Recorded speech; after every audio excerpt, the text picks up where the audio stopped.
Vijayawada university మంచి భవిష్యత్తు కోసం తెలుగు విద్యార్థులు ఇష్టపడే యూనివర్సిటీ. కాల్ 9059052378 9059052379. మన కన్న తల్లి ముఖ్యమా, పార్టీ ముఖ్యమా? మనకు జన్మనిచ్చిన తల్లి ముఖ్యమా కాదా? జన్మనిచ్చిన తల్లికి రుణం తీర్చుకోవాలా వద్దా? ప్రతి ఒక్కరూ తల్లికి ఎప్పుడైనా దూరం కావాల్సిందే. తల్లి మనకన్నా ముందు పోతుంది. తల్లి మనకన్నా ముందు పోతుంది. అటువంటి తల్లులు ఎంతోమంది కడుపు కోతలు కోసి నీ జీవితం లక్ష్యం ఏదన్నప్పుడు ఒక కొడుకు మిలిటరీలోకి పంపుతారు ఉద్యోగం కోసం, ఇంకొకటి ఇంకో దానికి పోతాడు. తల్లిని బతికేయాలని ఉంటాం, యాక్సిడెంటే చనిపోతాడు. మనం ఓ లక్ష్యంతో పని చేయాలా. నేను పుట్టిన తర్వాత ఈ పుట్టుక చావుకు మధ్యలో ఉన్నటువంటి జీవితాన్ని ఎంచుకున్నప్పుడు తల్లి కన్నా పార్టీ గొప్పదనిపిస్తాం. అంటే మీరు రక్త సంబంధం కన్నా వర్గ సంబంధం ముఖ్యం? 100%. తల్లి సంబంధాన్ని తక్కువ చేయడం కాదు. అంటే మీరు అక్కడున్న ఆదివాసుల తల్లుల్ని మీ తల్లిని చూసుకుంటారు? 100%. నేను కవిత కూడా రాశాను. కానీ ఇక్కడున్న తల్లి నేను నా 9 నెలలు మోసి కన్నాను, పెంచాను, ఆ కొడుకు ఎక్కడ అని ఈ తల్లి ఏడుపుని ఎవరు తీరుస్తారు? కడుపు కోతని మేము అది తీర్చలేను. ఏమంటే మీరు వర్గ సంబంధం అని ముఖ్యం అంటూ అక్కడున్న ఆదివాసుల తల్లుల్లో మీ తల్లిని చూసుకొని వాళ్ళని మీరు ప్రేమిస్తారు, వాళ్ళని నమ్ముతారు, వాళ్ళనే పూజిస్తారు. కానీ మిమ్మల్ని జన్మనిచ్చిన తల్లి ఇక్కడ ఏడుస్తుంటుంది, తిండికి లేక తిప్పకి లేక చాలా కష్టాలు పడుతుంటారు. ఆ తల్లి కడుపు కోతను ఎవరు తీరుస్తారు? అంటే మిమ్మల్ని మీరు వ్యతిరేకిస్తున్న రాజ్యం తీర్చాలంటే పోలీసులు తీర్చాలా? మీకు శత్రువులుగా మారుస్తున్న భూస్వాములు తీర్చాలా? మా తల్లి వచ్చి మమ్మల్ని చూసేకొచ్చినా మా తల్లికి ఈడితో వచ్చి ఎన్కౌంటర్లు చేస్తారు. తల్లిని చూసేకపోయినా ఎన్కౌంటర్. ఇది రాజ్యాన్ని. వాళ్ళ తల్లిని ఒకసారి చూసిపోమని మీరు ఏమన్నా అడగలుగుతారా? తల్లి మీ దగ్గర పిలిపిస్తారు కదా పార్టీలో. పిలిపించినప్పుడు ఎన్ని ఎన్కౌంటర్లు జరగలేదు. మౌనిక పాప, చిన్న పాప నల్గొండ జిల్లాలో దివాకర్తో పాటు ఎన్కౌంటర్ అయ్యి కదా. అదే అంటున్నాను ఇప్పుడు కూడా నేను. ఆ తల్లి కడుపు కోతని ఎవరు తీరుస్తారు? ఎవరు తీర్చలేరు. లక్షలాది మంది. ఇప్పుడు కొంతమంది అజ్ఞాతంలో ఉన్న తల్లులు ఇప్పటికీ బాధపడుతున్నారు, తండ్రులు బాధపడుతున్నారు, కట్టుకున్న భార్యలు బాధపడుతున్నారు.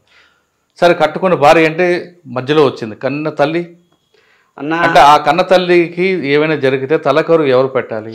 రాజ్యం తరపున మీరు విభేదిస్తున్న రాజ్యం తరపున పోలీసులు పెట్టాలా? ఇప్పుడు ఓ తల్లి కొడుకు అనేవాడు ఎప్పుడైనా ఎట్లయినా చనిపోతాడు. పుట్టుక అనేటువంటిది బ్రహ్మగారు చెప్పినా, ఇంకో దేవుడు చెప్పినా, ఎవరు చెప్పినా పుట్టుక చావు పుట్టుక అనేది సహజం. నా కొడుకు లక్ష్యం కోసం పనిచేస్తున్నాడు, నా కొడుకు నాకన్నా ఎంతో మంది తల్లులను కన్నీరు దుడుచడానికి పోతున్నాడు, నా చైతన్యాన్ని తల్లి కల్పిస్తాం. అర్థం చేసుకున్న తల్లి ఆ తల్లులు ఆ స్థాయి నుంచి ఇంకో వేరే స్థాయికి వచ్చారు. నా కొడుకు పాడమ్మా పాట, అమ్మ నన్ను సాగనంపు అమురుల త్రోబులోనని తల్లికి పాట పాడి పోతాం. మరి అటువంటి తల్లులు తగ్గిపోయారమ్మా అన్న. ఇప్పుడు చాలా మంది నా కొడుకు ఎప్పుడు వస్తాడు, వాడికి కడసారని చూద్దాం, వాడి చేతుల మీదకి పోదాం అని భావించే తల్లులకి ప్రతి తల్లికి ఉంటుంది. తగ్గేదేమి ఉండదు, కానీ ప్రతి తల్లికి ఉంటుంది. అలా ఎందుకంటే ఆ కడుపు కోతను ఎంత కేంద్ర కమిటీ వాళ్ళైనా ఎంత పేరున్నా ఏమున్నా, ఇప్పుడు మా ఆర్కే అన్న ఉన్నాడు, ఆయన తండ్రి ఎదుటే కొడుకు అమరుడయ్యాడు. మేము ఆ పిల్లోని ఎత్తుకొని తిరిగినాం. మరి వాళ్ళ బాధ ఎట్లుంటుంది? తల్లి కూడా ఆడే ఉంది ఉద్యమంలో ఉంది. మరి వాళ్ళ బాధ ఎట్లా? ఈరోజు మీరు చెప్పింది రక్త సంబంధం కన్నా వర్గ సంబంధం ముఖ్యం. 100%. అంటే అది ఆ వర్గ పోరాటంలో ఉన్నోళ్ళకే తెలుస్తుంది అంటే దాని విలువ. ఎందుకంటే తల్లి ప్రేమించదని మేము ఎప్పుడు తల్లిని తక్కువ చేయము. మేము తల్లులు మమ్మల్ని కన్నా మోసిన తల్లుల కన్నా ఎక్కువ చూసుకున్న వాళ్ళు ప్రేమ మైమరిపిస్తారు. కానీ మీకు జన్మనిచ్చిన తల్లి మాత్రం మర్చిపోతారు. లేదు, జన్మనిచ్చిన తల్లి దగ్గర ఉండాలంటే లిమిటేషన్లో ఉండాల్సి వస్తుంది. ఒక తల్లి కన్నీరు కోసం వేలాది మంది తల్లులు కడుపు కోతం తీర్చడానికి పోయినప్పుడు ఈ తల్లి చూపు, ఈ తల్లి మమకారం ఇవన్నీ కూడా కొద్దిగా తక్కువేమో అనిపిస్తుందేమో, లేకపోతే నేను ఉండలేరేమో అంటే నాకు అనిపించింది అది. సరే, ఫైనల్గా వద్దాం అన్న. సాధారణంగా ప్రతి మాజీలు బయటకు వచ్చినప్పుడు నయీం అనే వ్యక్తి ఎదురవుతుంటాడు. నయీం బయటకు రాగానే నయీం ఎదురవుతాడు. ఉంటే ఫారెస్ట్ ఉండాలి, లేదా నా దగ్గర పంచాలి. అటువంటి పిలిపి ఏమైనా వచ్చిందా మీకు? అటువంటి వార్నింగ్ అని వచ్చిందా? నాకేం రాలేదు, కానీ మా ఫ్రెండ్కి వచ్చిందండి. మా వాళ్ళు అక్కడ ఉన్నళ్ళు వచ్చేసి మమ్మల్ని చంపుతారు ఎట్లా అనేటువంటిది వాళ్ళని కొన్నాళ్ళు వచ్చి తీసుకొచ్చి ఈడే పెట్టుకున్నాం. మా జిల్లాలో నయీం జాంతన్నయ్య. అచ్చా, ఇంకొక మాట, మీరు 6వ క్లాసు నుంచే ఆ భావజాలం వెళ్ళడం, అంటే ప్రజల కోసం వెళ్ళడం, పోరాటం చేయాలని ఒక భావన వచ్చింది. మీ తర్వాత జనరేషన్ కూడా అదే, ఆ యువత అంతా కూడా వెళ్ళారు. అంటే అప్పట్లోని యువత అంతా కూడా భావితరాల కోసం ఆలోచించే దీని నుంచి వచ్చారు. ఇప్పుడున్న యువత ఎక్కువ డ్రగ్స్కి దానికి అలవాటు పడుతున్నారు. వాళ్ళకి మీరేం మెసేజ్ ఇస్తారు? అంటే నాకు నా అనుభవపూర్వకంగా చెప్పేది ఏమప్పంటే, ఈ విద్య అనేది ప్రైవేటు పరమైన తర్వాత, నేను స్టూడెంట్ ఫీల్డ్లో ఉన్నప్పుడు స్టూడెంట్ ఆర్గనైజేషన్స్ ఎక్కువ పనిచేసేవి. విద్యార్థి అనేటువంటి వాడు ఇంటర్మీడియట్ నుంచే ప్రజలకు ఏదో చేయాలనేటువంటి ఉత్సాహం ఉల్లాసం ఉండేది. ఆ చైతన్యం లోపించింది. అంటే డ్రగ్స్ కానీ ఇవన్నీ రావడానికి ప్రజలకు ఏ పార్టీలో ఉన్నటువంటి విద్యార్థి సంఘం అని కూడా ఒక నాయకుడిగా ఎదగడానికి, ఒక మంచి లక్షణాలు ఏర్పడడానికి కావాల్సినటువంటి దాన్ని బ్యాన్ చేసింది.